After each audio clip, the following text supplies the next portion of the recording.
की वीडियो है। 3 गैर मुस्लिम लड़कों ने मिल करके कॉलेज से बच्ची को बुलाया और उसको मार करके स्कॉर्पियो में ले गया। 3 दिन रेप किया और रेप करने के बाद उसके जिस्म को सरेआम ले आकर के फेंक दिया। आए दिन ये खबरें आ रही हैं। मैं पूछना चाहता हूँ, इसके पीछे के जिम्मेदार मुआशरे के हमारे और आप जैसे बेगैरत लोग नहीं है जो शादियों में, नाच गानों में, पैसों में आग लगा रहे और आग लगा करके शादियों को इतना मुश्किल बना दिया कि वक्त में शादियां नहीं हो रही है, जिसकी वजह से हमारी बेटियां, जज्बात उनमें भी है, जज्बात की रो में बह करके एजुकेशन वाली बच्चियां गैरों के गोद में खेल नहीं रही है, बल्कि टिश्यू पेपर बना करके उन्हें इस्तेमाल करके गली कूचों में फेंक नहीं दिया जा रहा है, बल्कि उनके चेहरे उड़ाए जा रहे हैं। इतने अदब व एहतराम के साथ बार बार इसरार करने के बाद झुक करके, बाप कह करके, भाई कह करके, ईमान का हवाला देकर, इस्लाम का हवाला देकर, पूरी सोसाइटी के अदब पैमान का हवाला देकर के कहा गया, लेकिन फिर क्यों नहीं माने? जुर्रत की बात है, हिम्मत की बात है। आखिर वो हिम्मत आई कहां से कि पूरा मुआशरा बाइकाट कर रहा है? आप नाच ला रहे हैं, चौक पे नचा रहे हैं, पूरा बस्ती इस गुनाह से बचना चाहता है।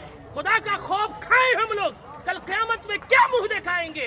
पूरे गांव में नचाते हुए लेकर आते हैं, मस्जिद के सामने से लेकर आते हैं, पूरे गांव में। ये क्या है? इसको जिद नहीं कहते हैं तो और क्या कहते हैं? इसको हठधर्मी नहीं कहते हैं तो क्या कहते हैं?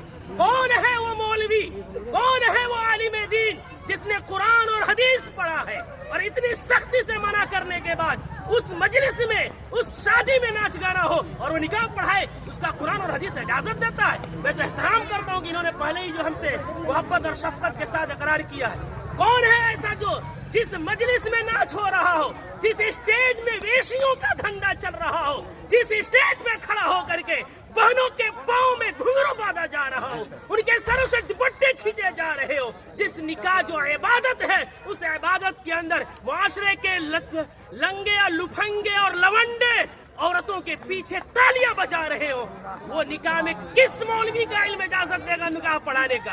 कौन सी कुरान इजाजत देगी? कौन सी हदीस इजाजत देगी? यहाँ सब कलिमा पढ़ने वाले हैं। हम मरेंगे, रब के सामने हाजिर होंगे।